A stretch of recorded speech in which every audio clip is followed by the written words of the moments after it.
आम्ही आज हर्षलजी गायकवाड यांची आम्ही भेट घेतली.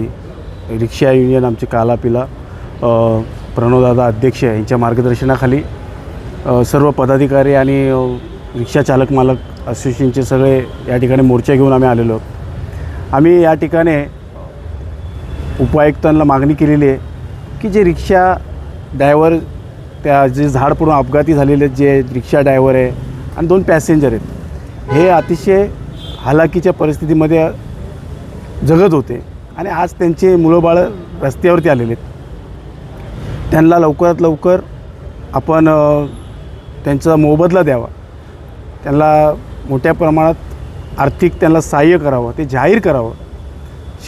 राज्य शासन त्यांनी सांगितलं की आम्ही राज्य शासनाकडे पण पाठवले, त्यांच्या माध्यमातून आपण मोठी रक्कम आमचं देण्याचा मानस आहे असं आम्हाला उपायुक्तांनी सांगितलेलं आहे.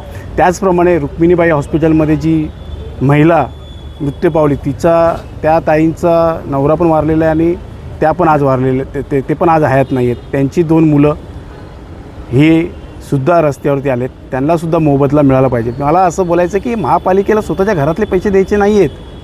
हे पैसे, ही पैसे जी आहेत हे जनतेचे पैसे आहेत, जनताच्या करातले पैसे आहेत. तुम्ही टोकडे हात का घेता, हात का मागे घेता? तुम्ही थोडी सहानुभूती दाखवा आणि त्यांना मदत द्या. मला वाटतं की येणाऱ्या काळामध्ये जर आपण मदत दिली नाही तर आमचं उग्र आंदोलन होईल, चक्काजाम आंदोलन होईल आणि ह्याला सगळ्यात जबाबदार महापालिका असेल. ह्या कल्याण डोंबिवलीमध्ये ॲम्ब्युलन्स नाही आहे अजून उपलब्ध. तुम्ही लवकरात लवकर जास्तीत जास्त ॲम्ब्युलन्स उपलब्ध करून द्या. त्याचप्रमाणे ICU आणि व्हेंटिलेटरची आपण सुविधा पुरवा. एखाद्या प्रायव्हेट हॉस्पिटलसोबत टायअप करा किंवा आपण कोरोना काळामध्ये ज्या पद्धतीने आपण एक हॉस्पिटल उभारलं होतं कोरोनासाठी, तसं एक हॉस्पिटल उभारा. मी त्यांना माझ्या वार्डामध्ये एक मच्छी मार्केट आहे, ते बनवून रेडी आहे 2 वर्षापासून. तो मच्छी मार्केट तिथं काय चालू झालेलं नाही, त्याचा तुम्ही हॉस्पिटलसाठी वापर करा असं आम्ही त्या उपायुक्तांना सांगितलेलं आहे.